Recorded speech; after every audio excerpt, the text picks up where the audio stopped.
All right. Welcome to our explainer on patient blood management. This is an absolutely crucial topic for your anesthesia finals, so we're going to break it all down. The core framework, the big name trials you need to be able to quote, and the key numbers that'll help you ace those questions. So, let's just jump right in with a number that really sets the scene. Up to 60% of patients are anemic before they even get to the operating theater. Just think about that for a second. A huge proportion of our patients are already starting on the back foot, which really frames the whole problem we're trying to solve here. Here's how we're going to tackle it. First, we'll outline the problem itself. Then, we'll introduce the solution. That's patient blood management. We'll dig into each of its three pillars, one by one, and we'll finish up with a quick-fire review to really lock in those key takeaways for your exam. Okay, so first up, why does all this matter so much? Why is perioperative anemia such a hot topic? Well, it really boils down to this kind of double-edged sword of risks that we as anesthetists have to get our heads around. Now, this is a huge point, and it comes up in exams all the time, so listen closely. We're dealing with two separate dangers. First, the anemia itself is an independent risk factor for bad outcomes. But, and here's the kicker, the treatment we often reach for, giving a blood transfusion from a donor, is also an independent risk factor. So both the condition and the traditional treatment can cause problems. The most important part? A lot of the time, both are preventable.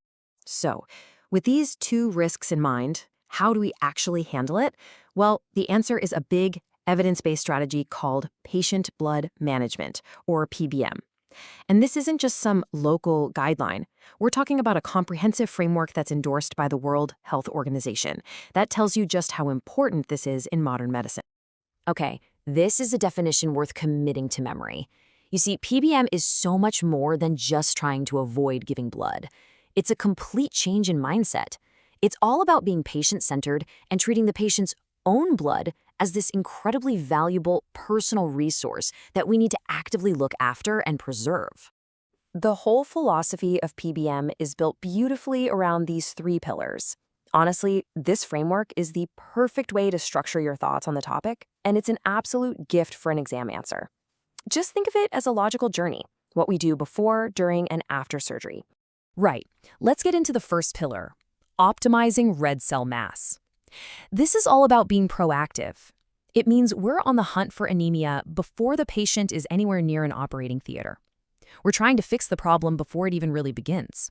So first things first, you've got to know the numbers. The official WHO definition of anemia is a hemoglobin level below 130 grams per liter for men and a bit lower, below 120 for non-pregnant women.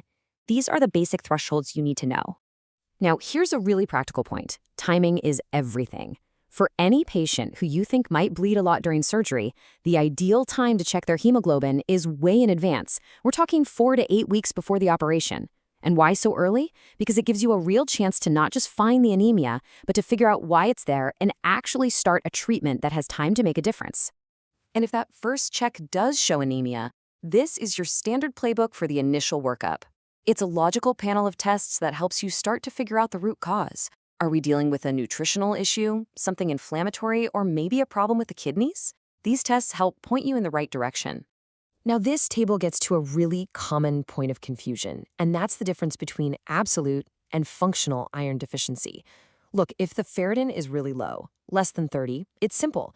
The body's iron stores are just empty. But if it's in that middle zone, say 30 to 100, and the transferrin sats are low, you're likely looking at a functional iron deficiency.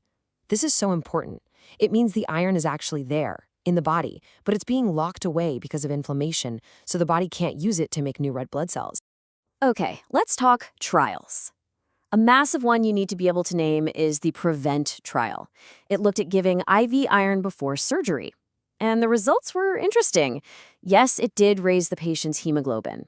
But, and this is the part everyone remembers, it didn't actually reduce the number of blood transfusions patients received or change mortality rates.